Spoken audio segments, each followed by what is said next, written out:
Welcome to First Watch. It's Will. And I'm Mike. It's Pumping Iron. Yeah!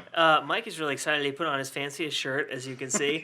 He looks like an Irish rugby player who's let himself go a little bit. I just look like a fat person who never played sports. Maybe not the greatest movie to do for two fat guys, but nevertheless, we're going to dive right in.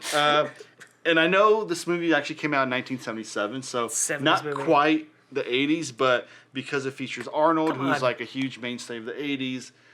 This is the movie like we wanted to include it. I know. But I did we watch a documentary on here, or we watched something recently about how this movie is in large part responsible for like the fitness craze of the 80s. Yeah, a lot of the culture of the 80s. And this is like one of his first like films. I know it's a documentary, but it's like one of his first films, and it led to Conan and some other stuff. Also, I didn't know because I really had never seen this movie before. Lou Ferrigno. Yeah. And he was big in the 80s. He's a big dude, yeah. He's big. He's always big, but he was popular in the 80s. Yeah. So this was directed by George Butler, Robert Fiore. Don't really know them too well. Anyone's really excited about those guys. But yeah, it features a bunch of bodybuilders from the late 70s, early 80s. Who's the short dude? Franco Columbo's the short guy. He's Arnold's best friend back from Austria.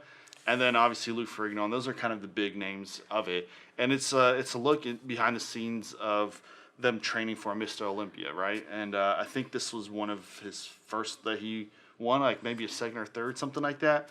And it's just about their prep, what they eat, how they train, all that stuff. But what makes this film really fun for people who aren't into that is just like the stories and the fun that they have. And Arnold just being a beast. Arnold is a beast in this, and he's very charismatic, so you like him. But he's just a beast. He's like constantly bullying Lou Ferrigno, who's a lot bigger than him. But Lou Ferrigno's just like really quiet. He's much younger though, too, right?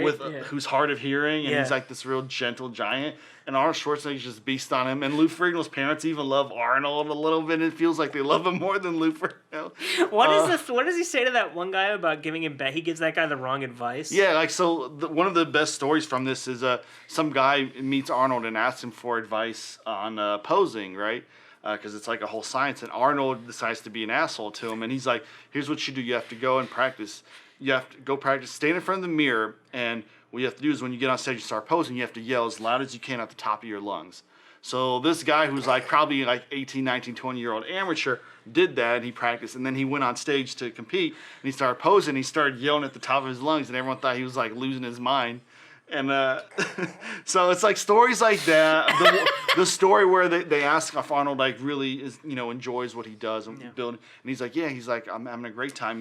I'm coming. Like he said, every time I get a pump, I feel like I'm coming. He says it feels like coming, so he's like, I'm great. I'm coming in the gym. I'm coming at home. I'm coming everywhere. And I'm like, God damn. And then, spoiler alert, he wins. And right after he wins, they go backstage, and you just see him like pigging out on like cigars and chicken wings and pizza. And there's like steroids in the behind the scenes. And it's like just a mess.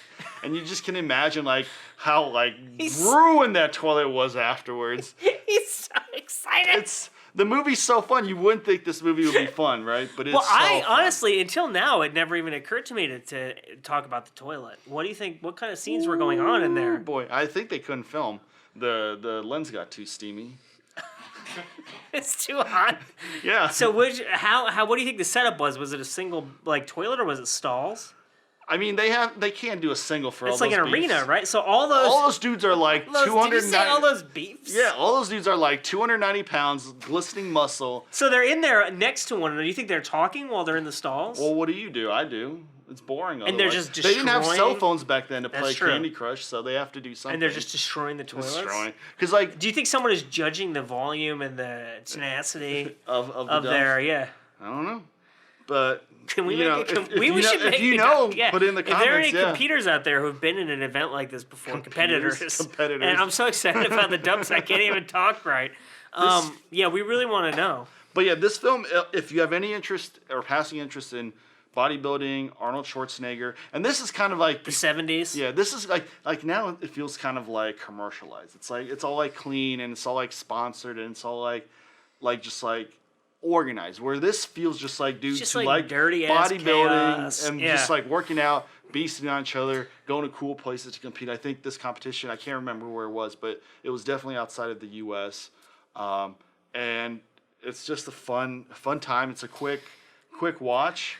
So, like I said, we're losing our camera guy. He's just back here. He can't even take it. He's so excited about it. He's on his phone right now looking up Mr. Olympia toilet. No, I'm not. So let's end it with, if you have any passing interest in any of what I just mentioned, you have to check see out Pumping this film. Iron. Yes. Yeah.